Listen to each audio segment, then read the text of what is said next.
নমস্কার, কেমন আছো সবাই? আজকে একটু পনিরের ভুজি আর রুটি বানিয়েছিলাম। ভিডিওটা ভালো লাগলে প্রথম দিক থেকে লাস্ট অবধি দেখার অনুরোধ। দেখো, কিছু আমি সবজি নিয়ে নিয়েছি আর 250 গ্রাম পনির নিয়েছি। এটা সরষের তেল দিয়ে বানাবো।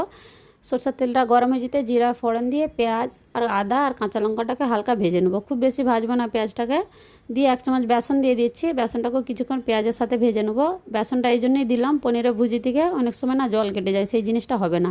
একটা বড় টমাটার অ্যাড করেছি, স্বাদ অনুসার নুন দিলাম। দিয়ে কিছুক্ষণ নাড়ার পরে 1 চামচ হলদি গুঁড়া আর 1 চামচ কাশ্মীরি লাল লঙ্কার গুঁড়া দিয়েছি। ঝাল লঙ্কার গুঁড়াটা দেবো না, কাঁচা লঙ্কা ঝালেতেই হয়ে যাবে, কালার আসবে ভালো, ওই জন্য কাশ্মীরি লাল লঙ্কার গুঁড়াটা দিয়েছি।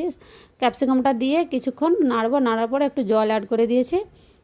তারপরে জিরা ধনিয়ার পাউডার, কিচেন কিং মশলা আর একটু কসুরি মেথি দিয়েছি। মশলাটা ভালো করে কষানো হয়ে গেছে। তারপরে একটু গুড় পাউডার অ্যাড করছি সবজির ব্যালেন্সটা থাকার জন্য। তারপরে পনিরটা যে আমি গ্রেট করে রেখেছিলাম দিয়ে দিলাম। মশলার সাথে একটুক্ষণ নেড়ে নেবো। দিয়ে এতে একটু গরম জল দেবো, যাতে কুকিংয়ের প্রসেসটা রুখে না যায়, সেই জন্য একটু গরম জল অ্যাড করে দিলাম। আমাদের এখানে আজকে খুব বৃষ্টি হচ্ছে, ভালো লাগেনি এত বৃষ্টি হচ্ছে। একটু উপর থেকে ধনে পাতা কেটে দিলাম আর একটু বাটার অ্যাড করেছি। ঘি দিলেও হয়, কিন্তু পনিরের সাথে বাটারের কম্বিনেশনটা ভালো লাগে।